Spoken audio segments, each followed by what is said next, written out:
शुक्रवार को हरियाणा के रेवाड़ी पहुंचे भारतीय किसान यूनियन के राष्ट्रीय अध्यक्ष सरदार गुरनाम सिंह चूडानी ने कांग्रेस पर बड़ा आरोप लगाते हुए कहा कि कांग्रेस हम पर लोकसभा चुनाव में कांग्रेस का नुकसान व भाजपा की मदद करने का लांछन लगा रही है। लेकिन सच्चाई तो यह है कि कांग्रेस ने हमसे मदद मांगी ही नहीं, और अगर वह हम पर भाजपा की मदद करने की बात करते हैं तो वह हमसे समझौता क्यों नहीं कर लेते, हमें सड़कों पर मरने के लिए क्यों छोड़ दिया जाता है। इस मौके पर चूडानी ने किसानों को मुआवजा न मिलने सहित कई मांगों को लेकर तहसीलदार को मुख्यमंत्री के नाम ज्ञापन सौंपकर चेतावनी भरे लहजे में कहा कि यदि 15 दिन में सरकार ने मांगे नहीं मानी तो वहीं सड़क और फिर वहीं आंदोलन होगा, जिसके लिए सरकार खुद जिम्मेदार होगी।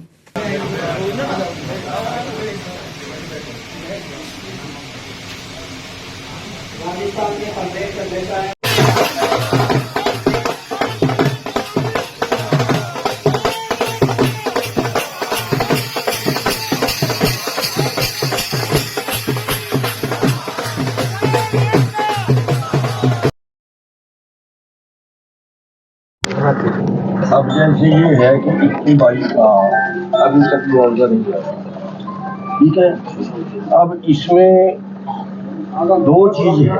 नंबर एक, जब फसल खत्म होगी कटेगी तो है, उसके बाद हमारे पास तो कोई सबूत है, और फिर वो दे ना दे हम क्या करें। दो पिछले के नहीं अगर पता करवा देंगे, लेकिन इस बार जितना मुआवजा लगभग किसानों ने भरा था तो वहाँ नुकसान हुआ है, लगभग मेरे ख्याल से हमने उतना ही दिया है, दो जगह छोड़ के तो कम ज्यादा किया है। हमारा सवाल 2-3 तरह के हैं। तो ये कृषि बीमाड़े हैं, ये कमोरे और ये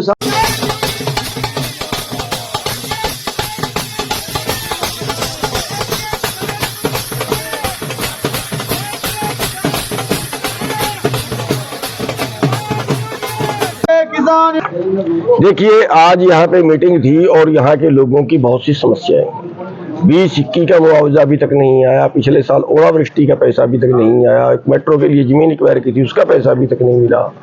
तो कई मांगे यहाँ के लोगों की हैं जिनके लिए आज यहाँ मीटिंग रखी गई, और उस मीटिंग में भी तहसीलदार साहब को ज्ञापन दिया है और साफ ये चेतावनी भी दी है कि या तो जो है ये पैसे जो मांगे हैं किसानों की, जैसे बाजरे का भाव अंतर भी अभी तक नहीं आया, या तो तुरंत मान ली जाए, वरना हमें सड़क पे बैठने के लिए मजबूर ना करें। पर सड़क पे बैठेंगे और फिर आप लठ मारोगे, फिर सारा कुछ होगा।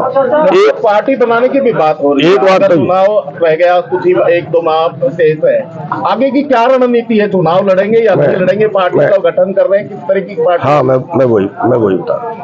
एक चीज तो ये थी जो आज स्थानीय मांगे, और दूसरी चीज ये है कि आखिर हम कब तक आंदोलन लड़ें, कब तक? जिंदगी के कितने साल, 32 साल तो हमें लड़ते होंगे, लेकिन किसान का ग्राफ नीचे जा रहा है। आज अमीर और अमीर हो रहा है, गरीब और गरीब हो रहा है। आज 23 करोड़ लोग देश में भूखमरी के कगार पे पहुंच गए। आज 9 लोगों के पास 50 करोड़ लोगों के बराबर प्रॉपर्टी हो गई है। आज देश का युवा देश को छोड़ के जा रहा है, और हम देश को बर्बाद होता कब तक देखें? ये राजनीति ने बर्बाद किया है हमारा देश, उसकी बीजेपी भी जिम्मेवार है, उसकी कांग्रेस भी जिम्मेवार है। इसलिए हमने अपनी पार्टी बनाई है संयुक्त संघर्ष पार्टी। अब वोट का आंदोलन लड़ेंगे, हमारी वोट पे ये राज करते हैं, हमारी वोट पे हम ही राज करेंगे। किसान और मजदूर की वोट पे किसान और मजदूर ही राज करेगा। किसान और मजदूर की वोट पे पूंजीपति का राज क्यों?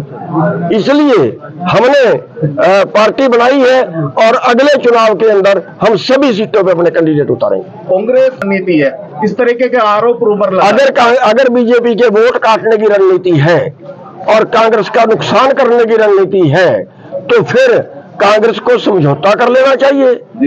कांग्रेस को पीछे एमपी वाले में भी समझौता कर लेना चाहिए था, ना हमारे से बात की। क्या कांग्रेस ने देश के किसानों को, पूरी एसकेएम को या पूरे देश के किसानों को कभी बुला के ये पूछा कि आपकी क्या डिमांड थी? 12.5 महीने आप बैठे रहे थे, आपकी क्या डिमांड है, हम पूरी करेंगे? पूछा गया? हरियाणा के अंदर क्या कांग्रेस के किसी अधिकारी ने किसान नेताओं से बात की थी क्या? नहीं। तो हम इनके नौकर नहीं है, हमारी वोट फालतू नहीं है। अब कोई इल्जाम लगाए तो लगाए, हाँ, उस इल्जाम का एक तरीका है कि कांग्रेस सबको इकट्ठा कर ले, कांग्रेस किसानों को हिस्सा दे, हमारी भाग हम संसद में जाके बोले, हम विधानसभा में जाके बोले, हमें सड़क में क्यों छोड़ दिया है मरने के लिए। किसान मजदूर अगर दूसरे खट्टर साहब की जगह नायब सिंह आए हैं तो जो मुद्दे हैं, राज्य स्तर के जो मुद्दे हैं, कहीं लगता है कि उनके ऊपर कहीं सहमति बन गई। हमारे देश में व्यक्तियों का राज नहीं है, पार्टियों का राज है। हमारे देश की राज व्यवस्था ही गलत है। ये लोकतंत्र नहीं है, पार्टी तंत्र है। अब मुख्यमंत्री जो मर्जी बैठ जाएगा आके, उससे 19 का फर्क पड़ सकता है, वरना पॉलिसी तो पार्टी की ही माननी पड़ेगी उनको। आप किसान हित की बात कर रहे हैं, लेकिन शंभू बॉर्डर पर आज भी किसान परेशान हो रहे हैं, उनकी मदद क्यों नहीं कर रही पार्टी? खूब मदद करते थे उनकी। मैं गया था, दोनों के पास गया था कि आप हमारे से भी मदद करवाइए। वो कह रहे नहीं, जो राजनीति करेगा उसकी मदद हम नहीं लेंगे। आप बयान दीजिए पहले कि हम राजनीति नहीं करेंगे। मैंने कहा फिर राजनीति के बिना तो देश बचेगा नहीं। उन्होंने मदद हमारी ली नहीं। ठीक है सर, अगर नहीं मानती फिर आगे सड़क, फिर सड़क का आंदोलन वही करना पड़ेगा। अधिकारियों के घरों को घेरेंगे। किसान मजदूर एकता।